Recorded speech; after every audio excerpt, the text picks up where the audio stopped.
Instituto Todde tem o prazer de receber aqui no auditório Hugo Todde, Francisco Ferreira Morbeck, para proferir a palestra O Lixo Plástico na Geração de Produtos Essenciais. Bom dia, Morbeck.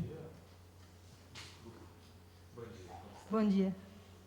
Podemos começar? Podemos, sim. Ok.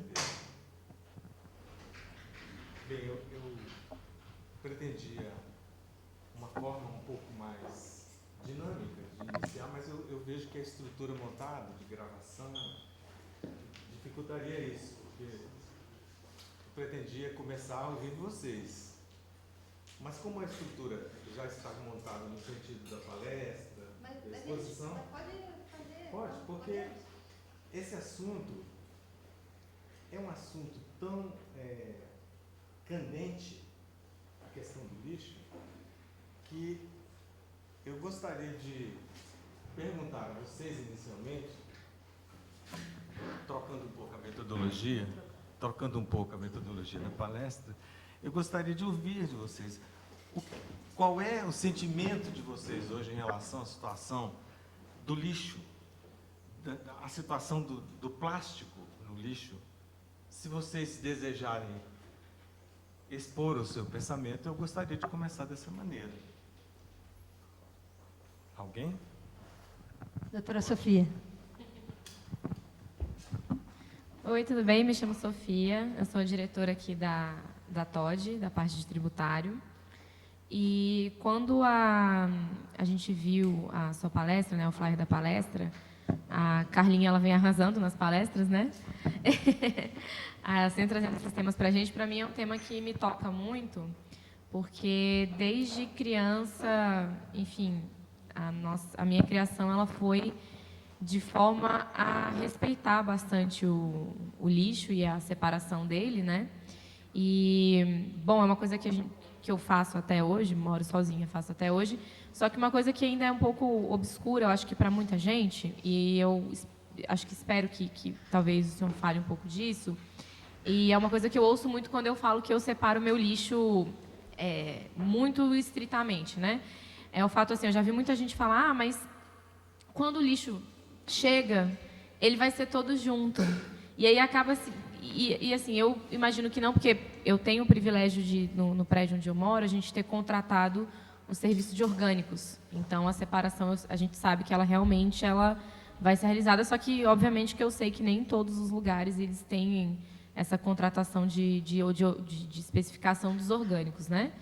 Então, acredito que seria muito interessante elucidar o porquê de você fazer certa separação do lixo, o tratamento, por exemplo, de vidros, de pilhas, de plástico, e até mesmo o fato da gente ir trocando alguns produtos, né, algumas embalagens nesse sentido. Então, eu sempre tento trocar também, substituir os plásticos, embalagens de plástico por tudo que eu posso. E eu acho que essa talvez seja a nossa, hoje, né, o maior dilema como sociedade, enfim, com relação ao lixo é aquele fato de eu vou separar, mas e aí, será que ele vai ser junto de novo? Será que a minha separação está sendo efetiva? Ou será que eu estou separando corretamente, né? Então, como para mim é um tema muito sensível, né? Porque eu tenho essa prática, eu acho que é interessante, talvez, a gente falar um pouco disso também, elucidar essas dúvidas. Muito bom. Sobre esse tema, eu queria falar de algo que me aconteceu, bem mais nova. Eu estive quando foi criado lá, então, a cidade da Estrutural, em que o lixo ficava lá. E aí você vê aquela realidade.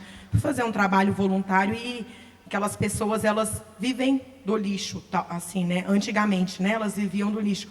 E aí o que a Sofia mencionou é algo que aí já, dependendo da cidade em que você resida, eu moro em Taguatinga, e aí, antes eu morava em prédio, agora eu moro em casa.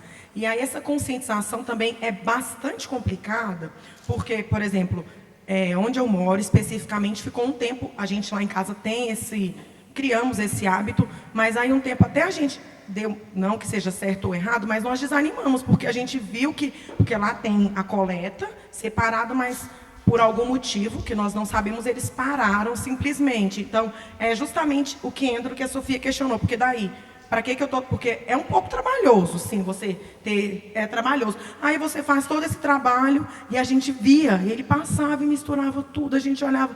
Então, essa questão também. Então, não sei se vai ser abordado, mas aí nós temos a questão das pessoas que precisam do lixo para sobreviver de alguma forma. E se separado seria muito mais fácil para essas pessoas. E aí a gente percebe que o Brasil é um país que, em muitos aspectos, não faz essa conscientização, e principalmente em algumas cidades, né? Estou falando a nível de DF, e aí essa questão de como que o Estado enxerga isso, não sei como que o senhor vai trabalhar isso, mas eu acho também uma questão relevante, porque quando você vê a realidade das pessoas que precisam do lixo para sobreviver, e aí é algo que a gente fica assim, aquela realidade é uma realidade muito diferente da nossa, e você se depara com aquilo, é algo que realmente... eu gostaria, né, de discutir mais sobre esse tema. Obrigada. Como é seu nome? Tainá. Mais alguém? Ok? Ótimo, eu agradeço as duas pessoas que expuseram aí seus pontos de vista. Agradeço a todos vocês a presença aqui hoje. Esse é um assunto, apesar de candente, ele não é muito tratado, e eu gostaria de, então, abordar esse assunto dentro do conjunto da palestra, mas eu gostaria de dizer para vocês que esse é um assunto realmente candente, né? Eu até iniciei a palestra com isso, porque nós estamos vivendo um momento muito trágico em relação ao lixo. O lixo plástico, especialmente. Por quê? Aqui eu coloquei essa questão da mitologia grega aí, que todo mundo deve conhecer, que lá os gregos antigos diziam que na entrada de Tebas, uma cidade do Egito, havia uma esfinge que consultava o visitante, e se ele não conseguisse responder uma pergunta, ele era engolido pela esfinge, né? E a pergunta tradicional era aquela que todos vocês provavelmente já ouviram: qual é o animal que de manhã tem 4 patas, ao meio-dia tem 2 e à noite tem 3? Certamente vocês se lembram, né? E a resposta é o ser humano, né? Pequena, engatinhando, depois andando sobre 2 pernas e depois com muleta no final da vida. E certamente muita gente morreu devorado por essa esfinge. Então, eu coloquei aqui, desculpa, eu fiz errado aqui. Sim. O que falar, né? Isso é uma praia. Isso tem gravíssimos problemas. Aqui no Rio, recentemente, você teve um tsunami de plástico, né? Bem divulgado. A chuva foi muito grande e o mar devolveu uma infinidade de plástico para as praias, né? Então a situação é muito grave, porque nós estamos, de longa data, produzindo muita coisa em plástico, e o processo de recuperação, de reciclagem, está muito aquém desse potencial gerador de plástico.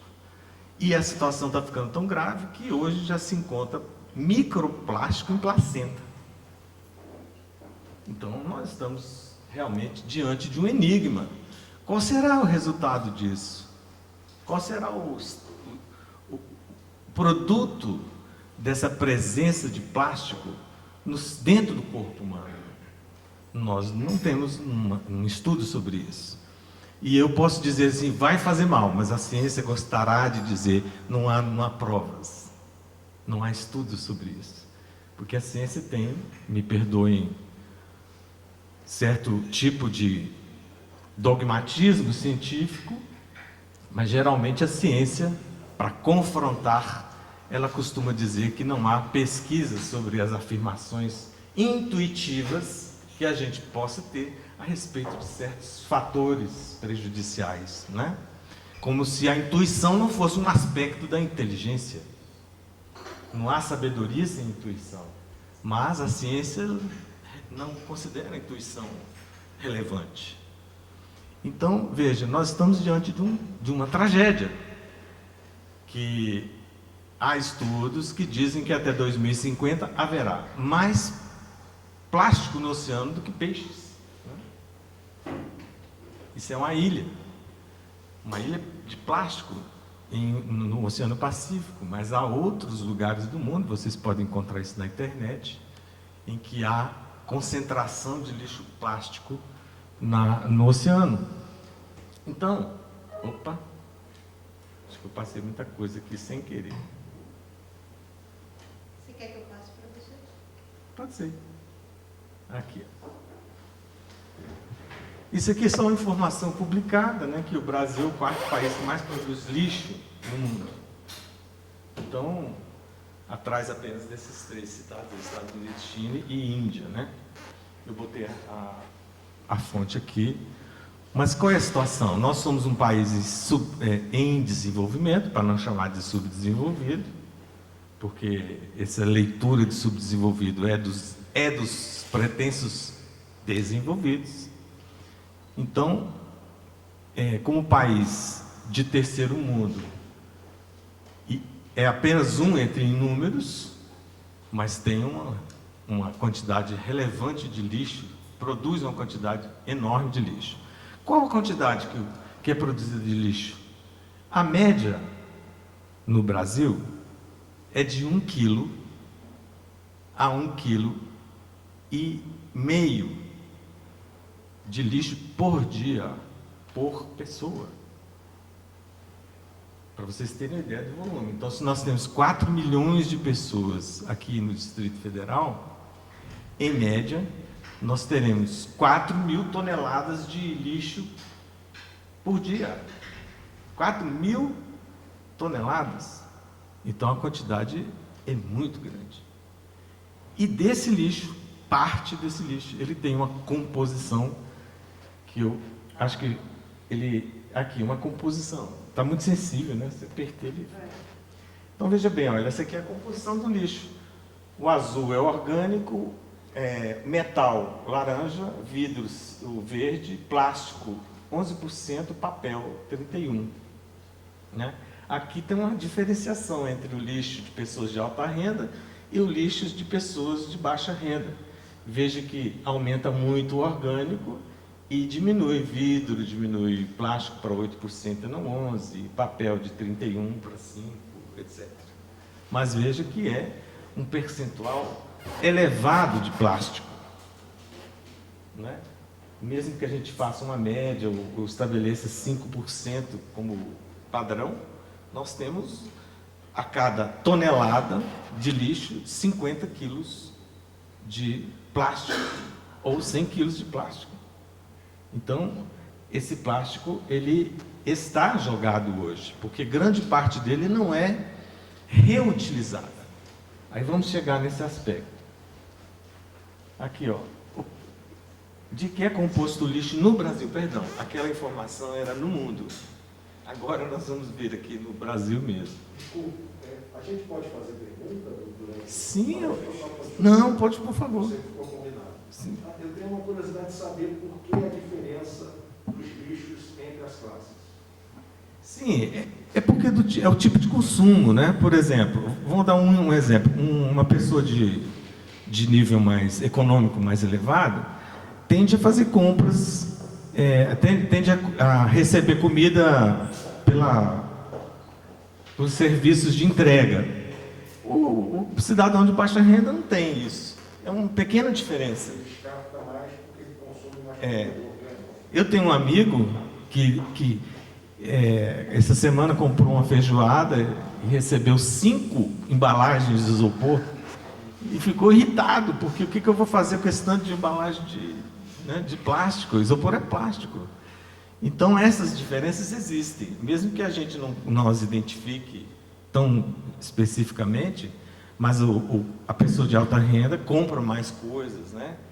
Troca mais vezes de produtos, compra celular todo ano, 2 anos, a caixinha fica ali. É muita coisa que você descarta o celular, descarta o micro-ondas. É mais, né, mais consumo e mais O Brasil descarte. acompanha esse quadro mundial ou aqui é um pouco regionalizado e diferente? Não, aqui é diferente. Brasil porque lá você considera os países desenvolvidos, né? Aqui é só um quadro do Brasil. Veja que a matéria orgânica cresce muito em relação aos outros índices. E aqui, ó, o plástico vai para 16,5, enquanto o mundo tem 11 no máximo nas classes mais elevadas e 5 nas classes baixas, porque aí vai incluir a África, vai incluir outros continentes com uso muito menor do plástico, né? E agora no Brasil nós temos aí 16,5 só como exemplo de plástico, né? Isso quer dizer que para cada tonelada de lixo nós temos 165 quilos de plástico jogado no lixo. Então, se eu mencionei aqui 4.000 toneladas diárias de lixo, eu vou ter aí 600, quase 700 quilos de lixo por dia, né? Quilos não, né? 4.000 toneladas, é isso, né? 700, pois bem. Então, veja, essa é uma situação do Brasil. Pode passar, por favor. O vidro ali também, né? O vidro maior, tudo, as proporções são maiores. O senhor vai discorrer sobre as causas disso? É a questão da causa disso, é a matriz da indústria brasileira? São os hábitos culturais no brasileiro? Não sei. Eu estou, às vezes, atropelando a sua Não, de apresentação. forma nenhuma, sem problema. Morbeck. Bem, Não, pode ir. sim, veja bem, um estudo específico sobre as significações dos números no mundo, num país e no Brasil, requer uma dedicação maior, né?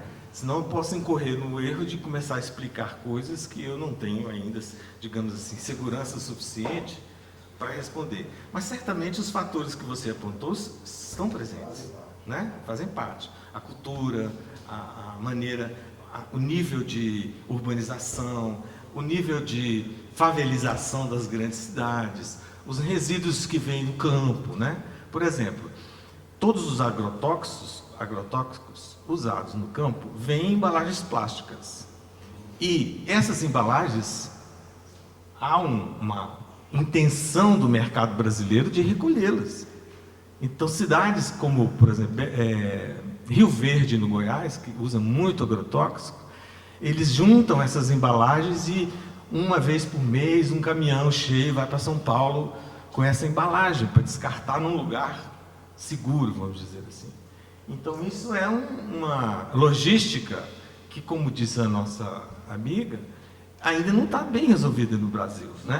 Não é processado esse plástico? Não, ele não é processado junto com esse plástico que eu estou aqui. Em São Paulo existem usinas especializadas? Existe, porque aí ele vai usar o mesmo critério usado para os hospitais, né? Os hospitais aqui tem muitos plásticos contaminados, resíduos contaminados, esse aí também vai entrar nesse mesmo modelo.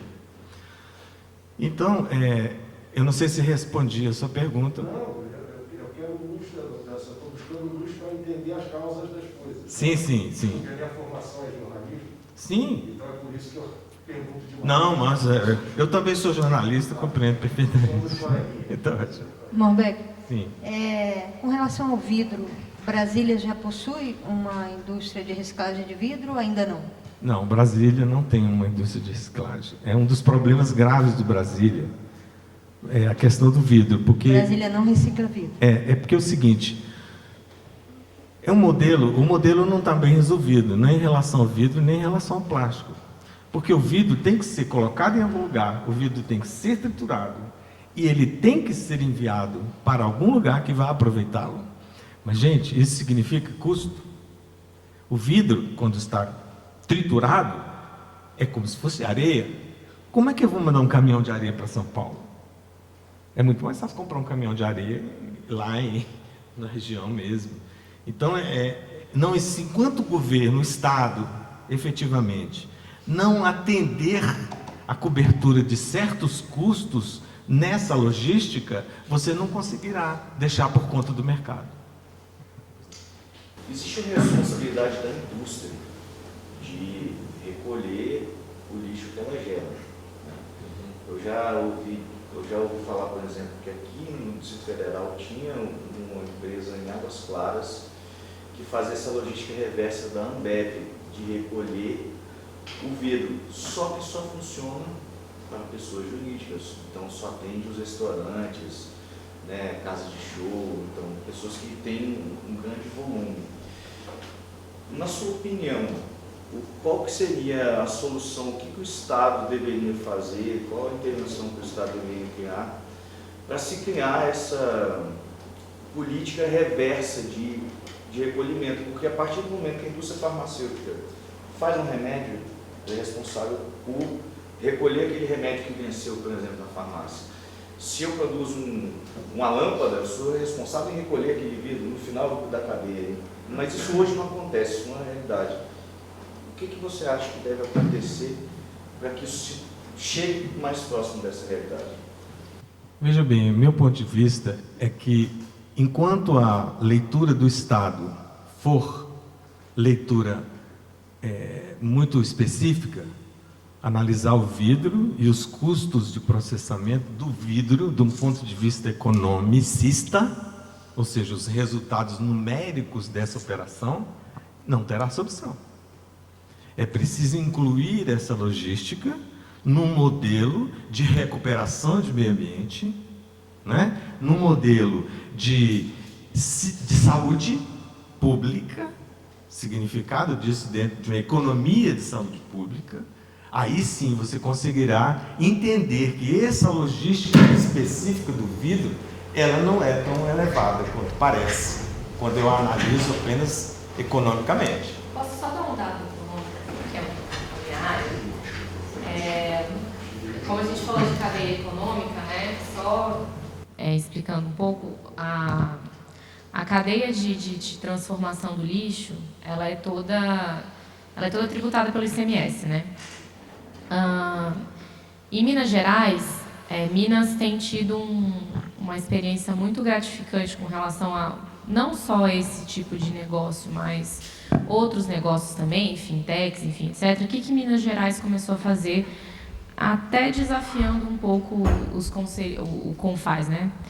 Eles começaram a dar benefícios fiscais na cadeia de ICMS de todas as empresas de tratamento de lixo, tanto orgânico quanto inorgânico, né? Plástico, enfim, nós temos até clientes aqui nesse sentido. E o que se viu foi uma profissionalização do lixo, né? E uma profissionalização também dos próprios catadores, porque o que acontecia muito? Muitas empresas de lixo, elas desistiam de existir, por quê? Por um problema econômico e de logística estatal.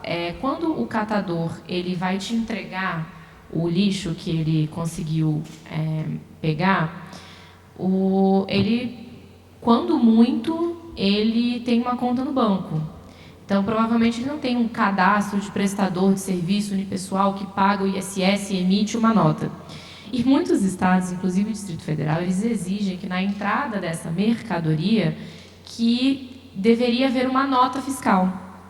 E essa nota fiscal é de impossível existência. É impraticável você exigir, porque, na verdade, ela é uma nota de entrada. Então, quem tem que emitir ela é quem está entrando com a mercadoria.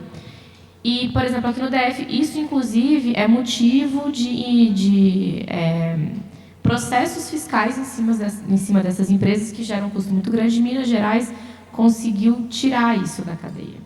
Então, com uma coisa muito simples, que foi o quê? Olha, eu não vou exigir que o catador ele emita nota fiscal. Basta você, no seu livro contábil, me dizer que você recebeu tantos quilos de sucata, de lixo, enfim, e eu vou considerar ok.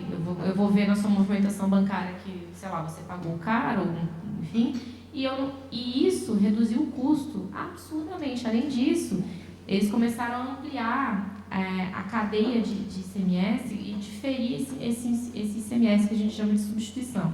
Então, só uma parte da cadeia pagava o ICMS e ela ia sendo aproveitada durante isso. Mas é um ponto de vista econômico que as soluções econômicas para a otimização da cadeia produtiva, elas são simples. Então, você vê Minas Gerais com uma coisinha que foi o quê? Eu vou retirar a exigência dessa nota fiscal de entrada, ela já resolveu um problema enorme. Ela reduziu o custo de forma assim cavalar, porque era isso em outros estados, inclusive, é muito comum que as empresas de tratamento de lixo elas sejam incorridas em infrações fiscais por causa dessa nota fiscal. Então, é um detalhezinho mínimo que pode auxiliar, né, a profissionalização da cadeia. Só dando esse dado. Isso é muito importante, porque o que você menciona, como é que pode? Você está numa atividade que está retirando do meio ambiente aquilo que vai prejudicar o meio ambiente, aquilo que já não é mercadoria. Desculpa, acho que nem Marx concordaria com isso. Não é mais mercadoria, é um subproduto de uma situação de consumo. Como é que eu vou tratar isso como mercadoria? Não é como se tivesse que se submeter aos princípios do ICMS, Imposto de Circulação de Mercadoria.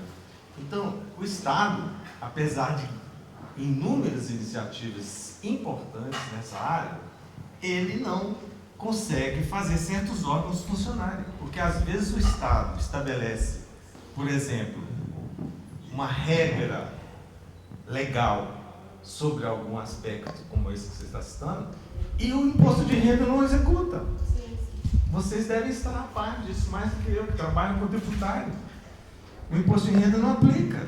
Aí você precisa entrar no judiciário para exigir que o imposto de renda cumpra aquilo que a lei está decidindo, que a lei decidiu. Nós estamos atravessando, não é de hoje, não é desse governo, uma situação muito grave sobre o desrespeito da legislação. Porque a gente acha, desculpe, o Ministério Público, por exemplo, acha que fazendo uma portaria interna tem tanto valor quanto uma lei.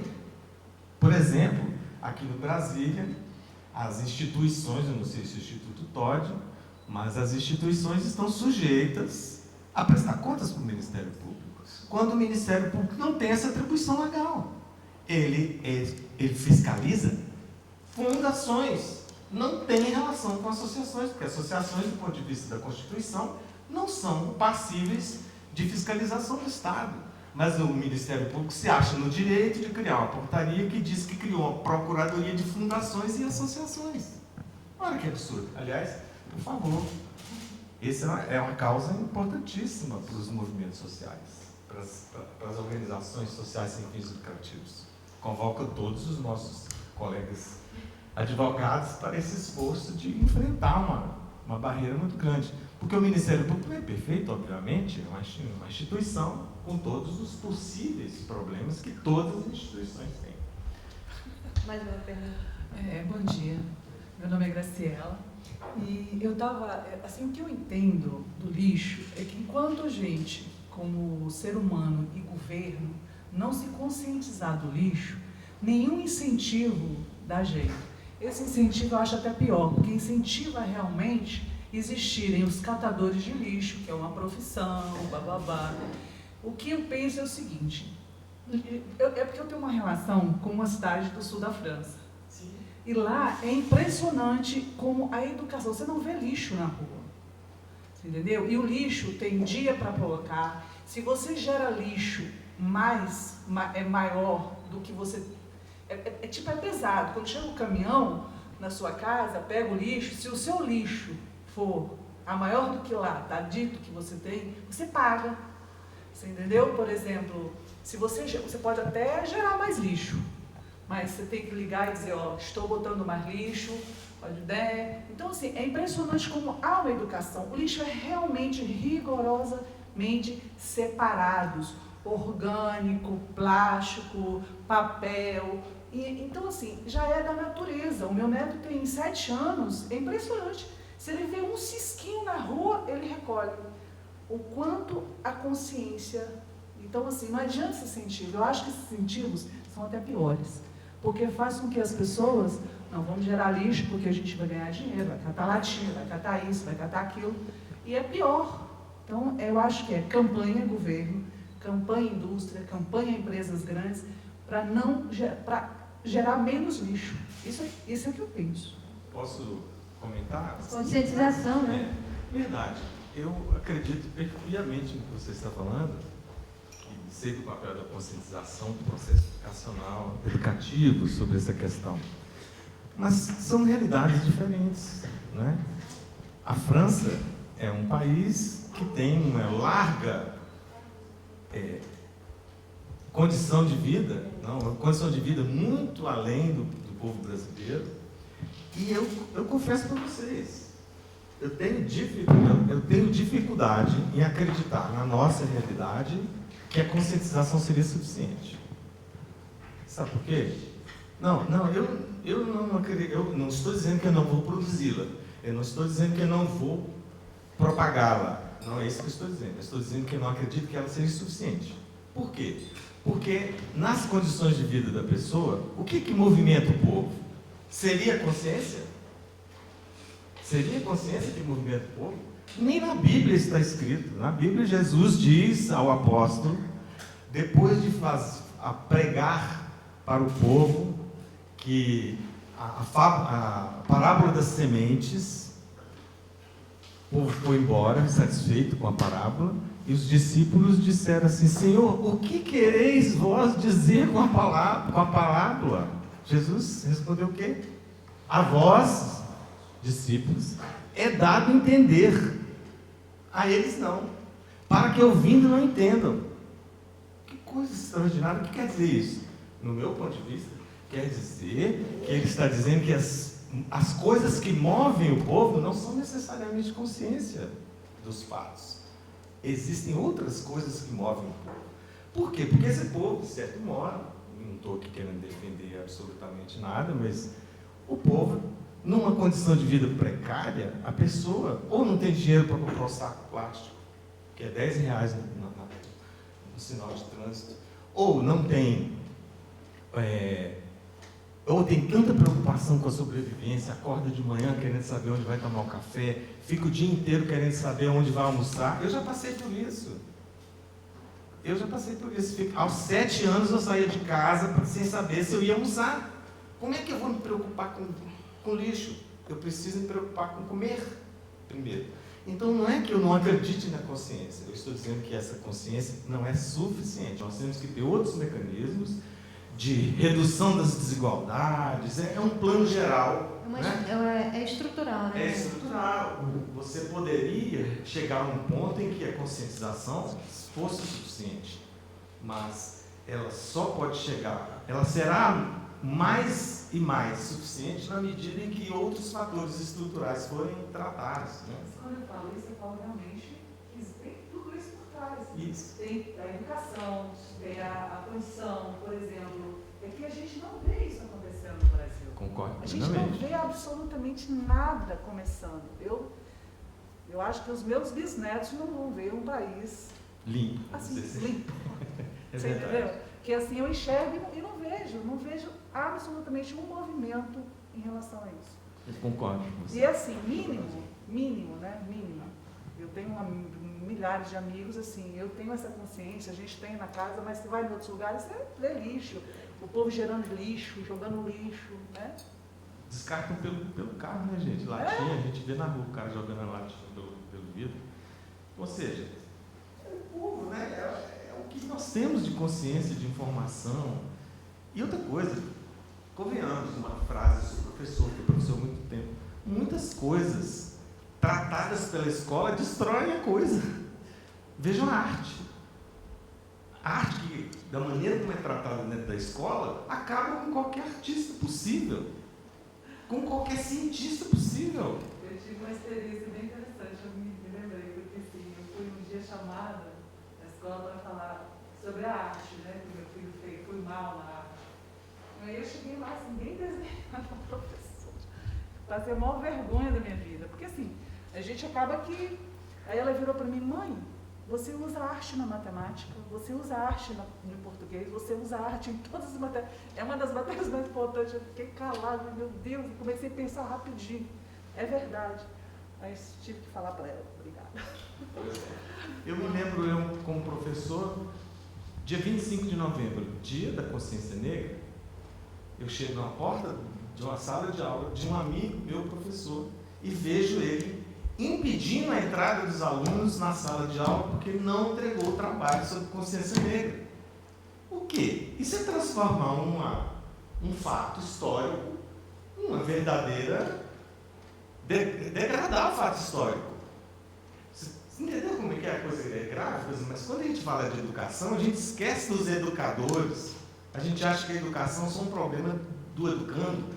Não, mas nós temos educadores com grandes dificuldades de entender essa grandeza dos problemas, essa diversidade, esse pensamento holístico, né, sobre tudo o que a gente pode conceber de soluções, de retratação. Nós estamos muito acostumados a fotografar a realidade.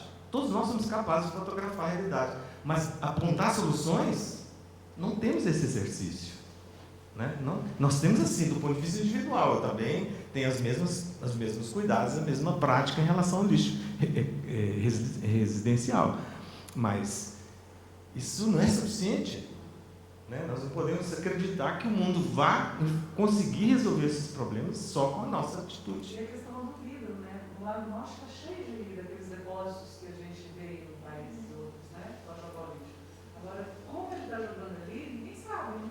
Qual é o vidro de verdade caindo, vai tampinha metal, e daí a gente não sabe para onde vai. Né? E o que fazem, né, com esse lixo? Vamos então passar?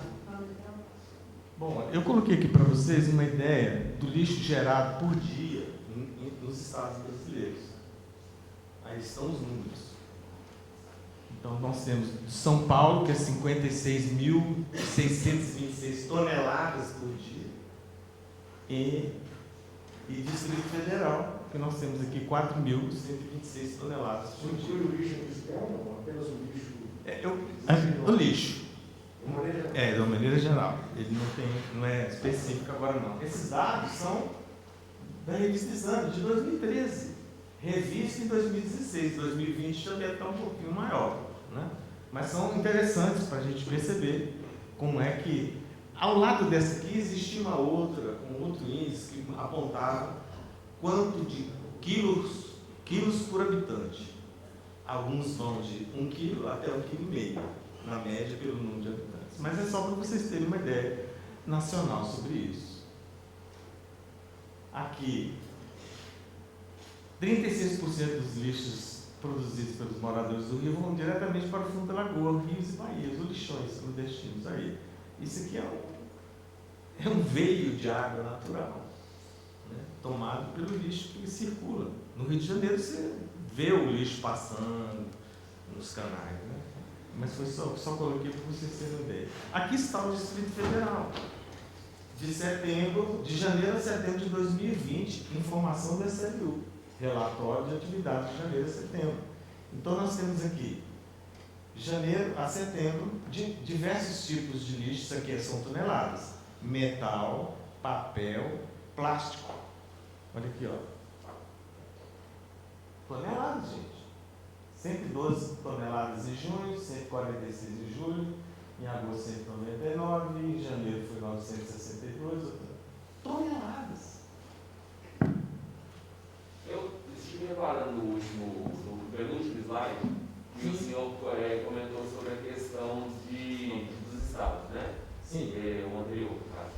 E daí eu notei que o Distrito Federal é um estado bem menor do que vários outros estados que têm números bem menores também de produção de lixo. Ao que o senhor acha que se atribui essa produção de lixo do Distrito Federal ser maior, sendo que é um estado bem menor? É a questão do consumo. Né? Nós temos mais renda per capita. E como temos uma educação consumista, nós consumimos mais. E, portanto, geramos mais. Essa relação é baseada nisso. Se fosse uma relação de consciência, né, do Distrito Federal, porque eu acredito que o Distrito Federal tem muita consciência disso, comparado a outros estados brasileiros. Mas se fosse só questão de consciência, nosso índice seria menor. Olha o Ceará lá, 9.060, um estado costeiro, né? Mas tem uma população maior, né, do que o Distrito Federal. Esses estados costeiros que têm mais produção têm a ver com o turismo? Ele estava levantando aqui essa bola. Provavelmente, né? Percentualmente, né? Porque o turismo não é uma O forma... turista tem menos compromisso com a cidade que ele visita, você diria? Boa questão, hein? É uma boa questão.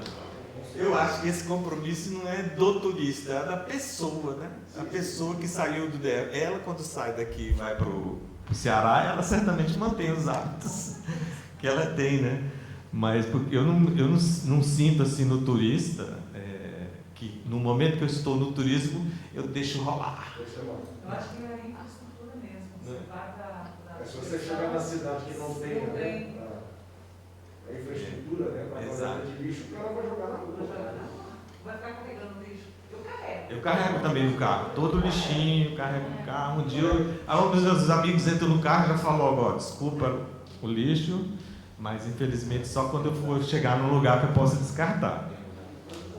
Sim. Como está a questão da regulamentação da lei de Resíduos sólidos? reversa, né? Economia reversa. Não, é economia reversa. Não, existe uma lei a respeito disso e envolve vários aspectos citados aqui por uma pessoa, que pilhas e coisas do gênero, empresas que produzem muito lixo e que tem que dar uma solução. Existe a lei. Existe fiscalização do Estado também em relação a elas. O que eu não posso assegurar a você é que esses instrumentos funcionem. Por quê? Porque nós não temos no Brasil a qualidade, vou usar essa palavra, de criar organizações de controle das ações do Estado. A gente cria muito controle sobre ações de empresas, mas poucas em relação ao Estado, porque o Estado gasta dinheiro com órgãos para fiscalizar, mas nós não temos nenhuma ação de fiscalização sobre o Estado. A gente vai na empresa, porque a empresa está jogando lixo, jogando resíduo no rio, não sei o quê, mas existe um órgão do Estado gastando dinheiro, pessoal e tudo, para isso. E a gente não tem essa prática. A nossa sociedade, nesse ponto, é muito desorganizada. Morbeck. Então a implementação, a lei não está sendo implementada. Não, está sendo implementado, mas com todos os problemas, inclusive a lei de resíduos sólidos, que é a lei que obriga as prefeituras a acabar com os lixões, ela está em pleno vigor. E foi, inclusive, adiado o prazo para que todo mundo solucionasse. E as prefeituras estão no Brasil com enormes problemas. E eu vou chegar lá que eu vou explicar por que eles estão com problemas. Tem aquela lei, aqui no Brasil é assim, tem aquela lei proibindo, acho que ela tinha que ser executada em 2019, se não me engano, já foi adiada algumas vezes, a lei que proíbe os lixões a céu aberto, onde toda a prefeitura, toda a cidade deveria ter a reciclagem total do seu lixo para não ter lixões a céu aberto. Não é isso? Porque é um problema de saúde pública. Na verdade, o que aconteceu é que não saiu do fim do lixão para a reciclagem, não. Ela ficou no meio termo. Acabou com o lixão, mas criou espaços de descarte em que tem que colocar a terra por cima, não sei o quê, né? Aterros, isso, os aterros sanitários. Mas essa ainda não é uma medida definitiva sobre o tratamento de lixo. É paliativa. Porque o Estado, se o Estado fosse obrigar hoje todo mundo a ter solução para a questão do processamento mesmo do lixo, não daria conta. Eu vou chegar lá que eu vou explicar para vocês. O lixo, a eliminação dos lixões a céu aberto poderia ser colocado nos cilindros de um plástico diferente, que a NASA já fez um estudo e tal, para a produção de gás, e esse gás poderia produzir gás para cozinha encanada ou gás para geração de energia elétrica. Sim, existem essas Para as soluções. indústrias, por exemplo. Existem essas soluções. O mercado mundial e o Brasil também tem soluções para isso, mas eu creio que o Estado, por óbvio, que só pode fazer leis para todos, né? Ele não tem ainda compromisso suficiente para entender que esse processo aí de tratamento do lixo orgânico para gerar energia seja uma forma de reduzir custos em outras áreas, né? Não só defesa do meio ambiente, para a gente não ficar falando da mesma coisa, mas soluções alternativas que incorporam redução de custo em outras áreas. Nós temos um enorme problema no Brasil de energia elétrica. Nós compramos energia de países do Uruguai, do Paraguai, de outros lugares, porque nós precisamos de muita energia e não dá para... o custo é alto para fazer energia com represas, com coisas do gênero, hidrelétricas, né? E precisamos de outras alternativas. Estamos caminhando nesse sentido, energia eólica, energia solar e tal, mas ainda é incipiente. O governo não tem incentivo. Nos Estados Unidos, por exemplo, tudo que você utiliza numa construção para que seja reciclado pode ser abatido no imposto de renda. Porque é uma forma de você incentivar o uso de produtos adequados. Mas, veja, gente, para a gente... Não é, e outra coisa, né? Eu não vou culpar o legislativo, não, tá? Porque geralmente fala, não, a Câmara que não aprova. Não é bem isso, não. Há interesses enormes de todos os lados. É aquela história que você já deve ter ouvido, que o cara, um dia, pegou fogo na floresta e você já viu essa história? Pegou fogo na floresta e um javali foi queimado. Aí alguém aprovou a carne, gostou dela queimada, né? Que deve ser deliciosa, que é um porco, imagina, deve ter ficado a pururuca, né? Aí ele comeu. Então, a partir daquele momento, começou um novo tipo de atividade, que era pessoas arranjarem áreas, cercar javalis naquelas áreas e colocar fogo. Para poder... isso é só uma história. Um exemplo. Então, começou uma nova... O ser humano é criativo. E ser humano é criativo. Aí começou a ter gente que plantava áreas para ficar mais densa a floresta, para poder botar fogo com mais facilidade, no menor área possível, etc, etc. E criou-se uma rede enorme de atividades para isso. Aí um dia chega um cara com uma churrasqueira, que podia resolver tudo isso, pegar um pedaço de madeira, botar embaixo, fazer o fogo, botar o javali em cima. Aí o cara virou para ele e falou assim, muito boa a sua ideia, mas olha, nós vamos ter que desfazer tantas coisas, tantas organizações, tantas empresas, tantas atividades econômicas, que essa sua ideia, infelizmente, não vai dar para levar para frente. Nós estamos nesse ponto. Se você chega dentro dos órgãos públicos, para você conseguir convencer um gestor público, que, digamos, não tem nem obrigação de saber tudo, às vezes não tem nem experiência naquele sentido, né? E isso em todas as áreas. E eu gosto de citar o Ministério Público, porque o Ministério Público também tem especialização em investigação, mas se arvora no sentido de fazê-lo, né? Quando tem as polícias especializadas para isso. Só um exemplo. Então, você chega no órgão público, você vai discutir um projeto cultural no órgão público, e o cara quer que o projeto cultural dê certos tipos de resultados que uma atividade econômica daria. Você vai fazer um projeto de pesquisa e inovação, e o cara, gestor público, quer que você coloque quantas inovações você vai encontrar naquele dinheiro que está sendo utilizado. Como? Como é que eu vou dizer numa pesquisa o que eu vou encontrar lá na frente? Mas se não tiver metas, se não tiver fases e tudo direito numericamente definido, ele fica perdido. Ele vai dizer que está errado. Do gestor ao Tribunal de Contas, ao TCU. Né? Então, nós temos essas dificuldades. Vamos tocar. Bom, aí é que entramos, então, na nossa palestra. Desculpe se não fomos suficientemente profundos na primeira parte, que eu não queria falar de processamento de lixo para produtos essenciais, sem que a gente tivesse uma visão um pouquinho maior da situação do lixo. Então, o que seria isso? Ora, qual é a situação hoje? Nós falamos de 16,5% de plástico no lixo brasileiro. Desse lixo, parte do plástico é processado, em grande quantidade, que é a garrafa PET, das águas minerais e coisas do gênero, que passa por um processo bem avançado, industrializado, de recuperação, que pode fazer uma nova garrafa PET, que pode... refrigerante também, que pode fazer tecido e coisas variadas. Essa realmente está muito bem desenvolvida. Mas o problema é que o lixo plástico é composto de outros tipos de lixo, porque são 2 tipos de plástico. Um é termoplástico, aqueles que são diluídos pelo calor, e termorrígidos, são os plásticos que não são diluídos pelo calor.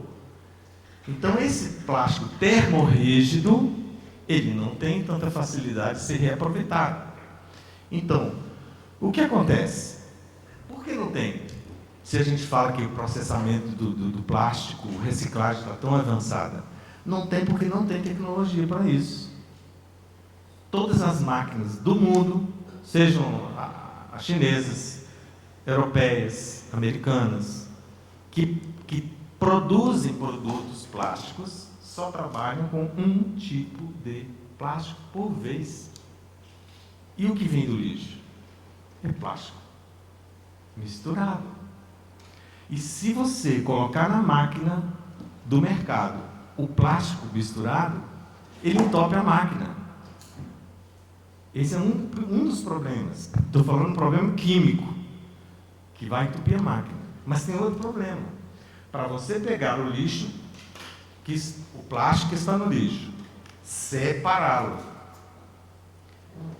lavá-lo, secá-lo, triturá-lo, colocá-lo numa banheira para usar só aquele que flutua, porque é puro, e descartar o que fica no fundo, para colocar numa máquina extrusora, gerar um grânulo de tamanho regular, para depois colocar numa injetora, você gerou um custo enorme nesse processo.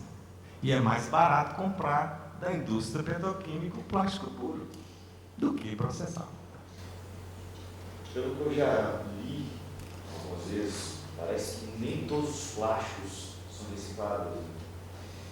Então, para mim isso foi, assim, eu fiquei pasmo, porque se o intuito de usar o plástico é justamente a reutilização desse material depois, a indústria ainda não conseguiu chegar na meta de usar materiais plásticos 100% reutilizáveis. A gente pode dizer que todo plástico é reutilizável, mas acontece que do ponto de vista econômico, não compensa você fazer esse processo inteiro para colocar ele na máquina, compensa você comprar de novo da indústria química. Então esse é um aspecto. Então o que acontece? Qual é a solução? A solução é que a gente consiga produzir a partir do plástico misturado.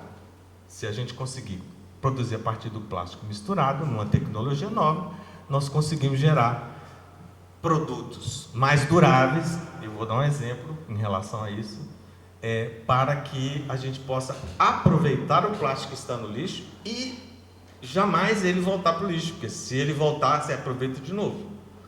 Se você tiver essa tecnologia, você consegue pelo menos minimizar os efeitos do excesso do plástico, né? Então, aqui eu coloquei para vocês o que é possível fazer com essa tecnologia que trabalha com plástico misturado. O que eu chamo de produtos essenciais. Na logística, todo supermercado, todo grande atacadista, toda empresa de transporte usa hoje de madeira, né? Que tem uma durabilidade mínima, 1 ano, 2 anos, às vezes menos, porque quebra, né? E aqui um exemplo, um mercado enorme, um mercado de mourões e estacas, de cercas, de fazendas.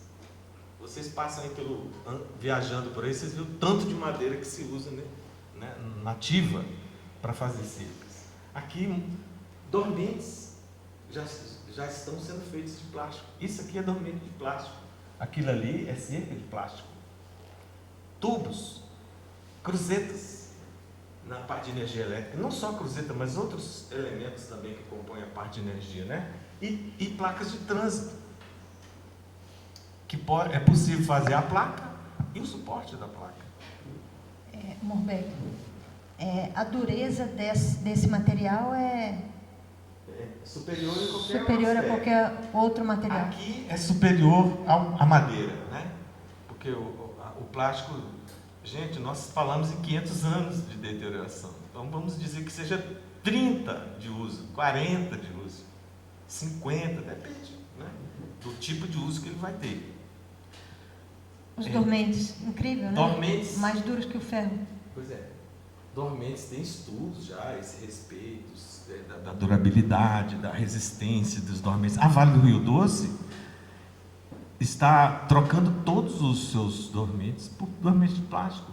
O ano 2019, a CBTM fez um edital para substituir os dormentes numa ferrovia nordestina de 49 milhões de reais para substituir os dormentes. Você tem ideia quantas empresas no Brasil já fazem esses produtos?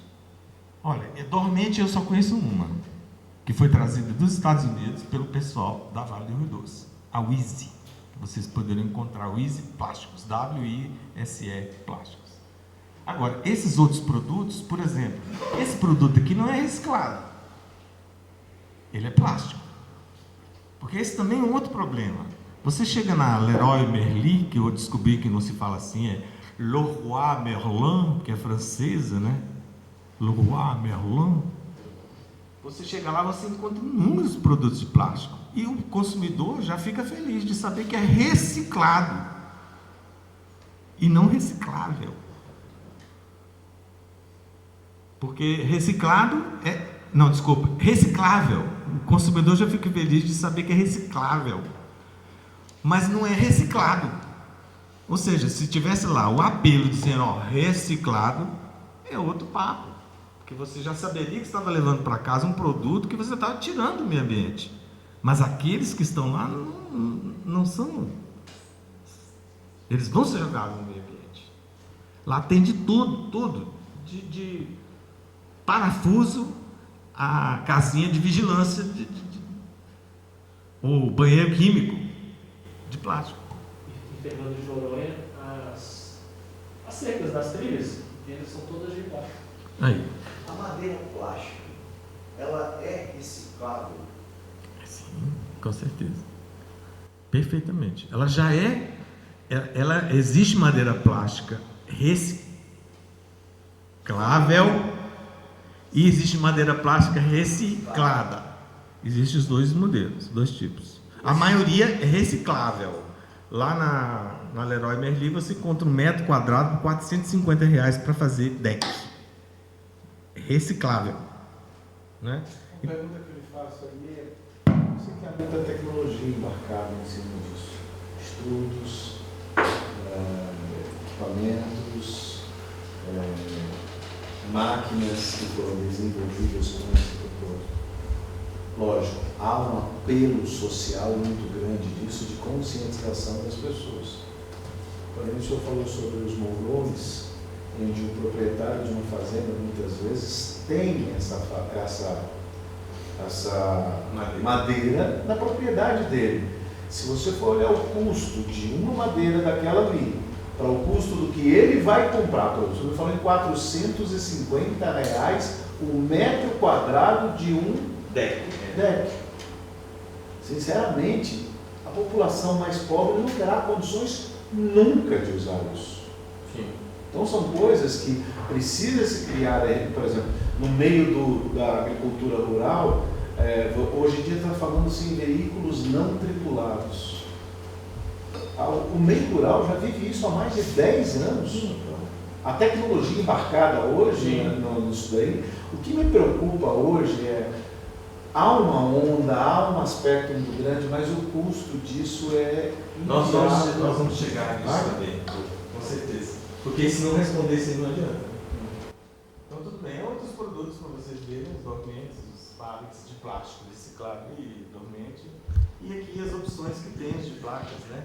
Uma placa de trânsito, por exemplo, hoje adquirida por uma prefeitura, pode variar de 350 o suporte e a placa. De 350 a 650 reais a unidade. Isso, metal. No método tradicional, né?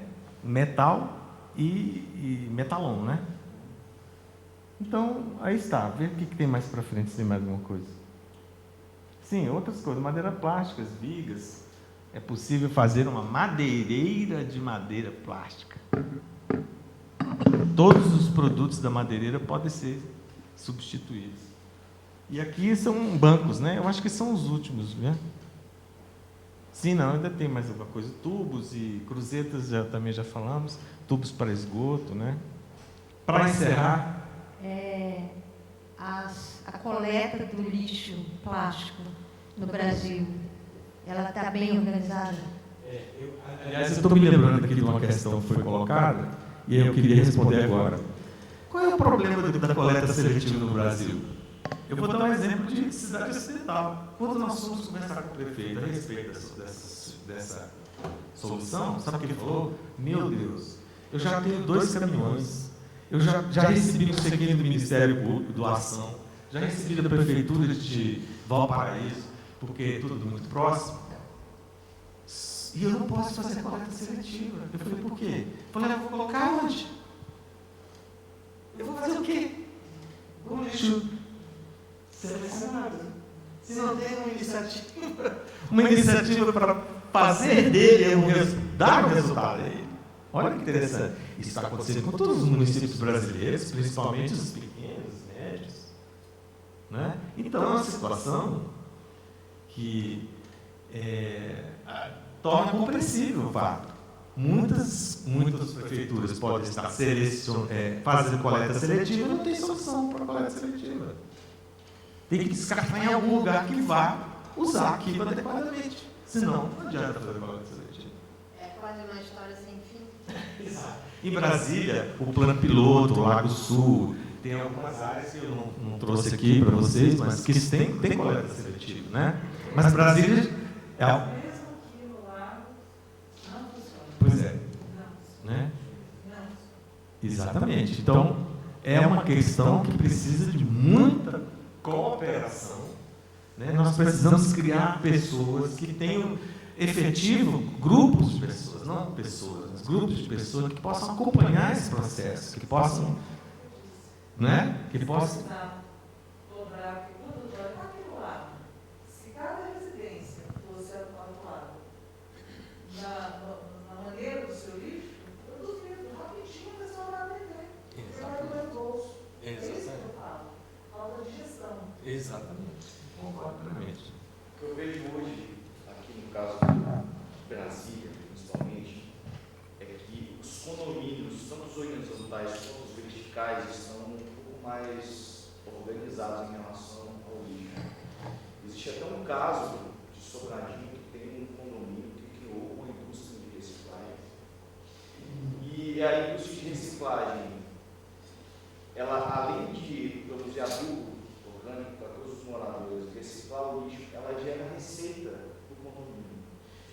Então, eu não sei, assim, eu não sei se é uma questão de cultura das pessoas acharem que o lixo não tem valor. Eu acho que o que falta é a conscientização dos gestores públicos, dos empresários, de que o lixo ele é uma forma de renda, uma fonte de renda, e ela é uma fonte de renda que, além de gerar a própria renda, você limpa o meio ambiente. Então, eu vejo assim, eu morei em um condomínio onde tinha, a gente fazia a coleta seletiva e aí tinha uma empresa privada que recolhia o lixo. Mas até essa ponta do ciclo eu sabia o que acontecia. Eu estava vendo, eu separava o lixo em casa, entregava o plástico, o vidro, o orgânico, tudo separado. Mas depois, a empresa leva e eu não sei o que acontece no outro ponto. Eu conversei recentemente com um empresário que trabalha construindo esses projetos Minha Casa Minha Vida. Nós fomos conversar com ele na expectativa dele ser um investidor do nosso projeto. E já sugerimos para ele que nos próximos projetos que ele fizesse Minha Casa Minha Vida, ele construísse pequenas unidades de moagem do lixo e de processamento do lixo. Naquilo que não fosse processado no local, como latinha, ele prensa e vende, mas o plástico a gente já fazia a moagem ali, já entregar ele moído. Ele achou excelente, vai implantar a ideia. Por quê? A questão, você tem que colocar as propostas na mesa, né? para ver se as pessoas se engajam com elas. Aí ele falou, bom, eu vou moer e vou vender para vocês lá na indústria. Ótimo, nós precisamos. Né? É mais ou menos isso que você está falando. Tem uma excelente notícia, que tem pessoas preocupadas. Seria uma empresa de engenharia, né, que faria esse investimento, né, nessa parte do processo todo dessa linha de produção de reciclagem do lixo. Né? Veja bem, eu acho que a ideia o modelo que a gente pensou seria o seguinte: a gente monta uma unidade industrial, por exemplo, em Santo Antônio, aqui em Brasília, a gente pode processar o lixo de Brasília, o lixo plástico de Brasília, e a gente pode processar o lixo de Águas Lindas, o lixo de Lusiânia, isso tudo é possível, cidade ocidental e tal. E a gente criaria dentro de cada município, separadamente, onde não tivesse, porque Brasília tem, unidades menores em que você recebe o lixo do catador ou das cooperativas menores e faz o primeiro processamento até a moagem. Resolvido isso, encaminha para a unidade industrial mais próxima. Eu acho que esse modelo, ele é... A Natura trabalha com esse modelo. Ela capacita associações cooperativas na Amazônia, no Pará, e aí eles ajudam a montar a fábrica mixadora e compram a produção deles. Então, eles alimentam toda essa cadeia econômica. Eu acho que falta um pouco disso. Exatamente. Nesse modelo. Pois não. Levantar uma questão que você não teve tempo, talvez, para falar ainda mais, né, de abordar. É uma curiosidade que eu tenho, o impacto da Covid no lixo, na produção, se mudou o perfil do lixo que é produzido e como é que você, na ponta do sistema, processa esse lixo. Porque assim, não é só o lixo hospitalar que é contaminado. O lixo das residências, imagina uma família contaminada com Covid, que bota tudo no plástico, a comida que comeu, você que manda para a usina. As máscaras, né? As máscaras, que você cada vez vem mais na rua. Eu ando na rua chutando máscara no Brasil. Entendeu? Então, assim, eu não vou nem falar de outra questão que eu acho altamente polêmica, que merece às vezes só um debate, que é a questão da multa, o papel educador da multa. Sim. Você vai nos Estados Unidos, você anda ali de Miami para Orlando, tem as placas enormes lá. Multa de $500 para livre. Jogar papelzinho pela janela, em outras palavras. Né? O cara ganha uma multa de $500. Tá? Mas eu falo também da questão, porque se multa resolvesse, se tivesse realmente papel educador, Brasília era a cidade mais educada do mundo, porque aqui você paga de multa de trânsito, em alguns anos, muito próximo do que você paga de arrecada de CMS. Então, assim, quer dizer, o motorista continua sendo multado, ele não aprende a dirigir ou não aprende a ser civilizado nas normas de condução? Às vezes nem sabe que existia essa multa, né? Ou Esquece. Como não? O cara é parado numa blitz, porque bebeu, se alcoolizou, paga R$3.000, depois R$6.000, depois R$9.000 e diz que não sabe, não conhece a regra, não conhece a lei. Quer dizer, está errado até o processo de dar carteira para esse cara, né? Mas, enfim, eu queria que você falasse um pouquinho sobre essa questão da Covid, qual foi o impacto, já dá para identificar no mundo como é que foi isso e como é que é no Brasil. Eu creio que eu não tenho condição de dar essa resposta para você, senão pelas minhas próprias impressões. Sim, pode ser. Porque eu não li nada a respeito. Apesar de saber que você tem toda a razão, eu creio que nós temos um fator novo em relação à contaminação, que é o próprio lixo. Dentro daquilo que eu conheço, não houve mudança. O lixo, as pessoas estão tomando os mesmos cuidados que tomam em qualquer lugar, a máscara, lavar as mãos, etc. e tal, mas o lixo não é composto só de coisa que pega, usa luvas, né? Eu tenho visto tudo direitinho, mas há o cheiro, por exemplo, né? Nós sabemos que o Covid se espalha pelo ar. Então, mas também não tenho tido informações a respeito de pessoas contaminadas nesse ambiente. Quer dizer, não apareceu alguma coisa que pudesse mostrar assim, olha, é trágico essa situação. E talvez, eu não posso tergiversar demais sobre isso, mas eu gostaria de lembrar um exemplo. durante a peste inglesa de 1648, mais ou menos, quando o médico da corte, com aquelas coisas de bico, né, aqueles negócios esquisitos, eles andavam pela cidade para recolher os mortos e contar quantas pessoas tinham morrido pela peste, a orientação é que não precisava ir nas tabacarias. Porque na peste passada não foi registrado ninguém que tenha morrido de peste dentro das tabacarias. Olha só que interessante. As tabacarias, porque o fumo é uma coisa não estudada, viu? Incrível, você não tem um produto feito de fumo na farmácia. Mas os índios dizem que você pode usar o fumo para reduzir processos inflamatórios, por exemplo. Você aplica o fumo até numa espinha, imediatamente ela se resolve, ela para de doer, porque ele é analgésico, e ele explode logo, sai logo.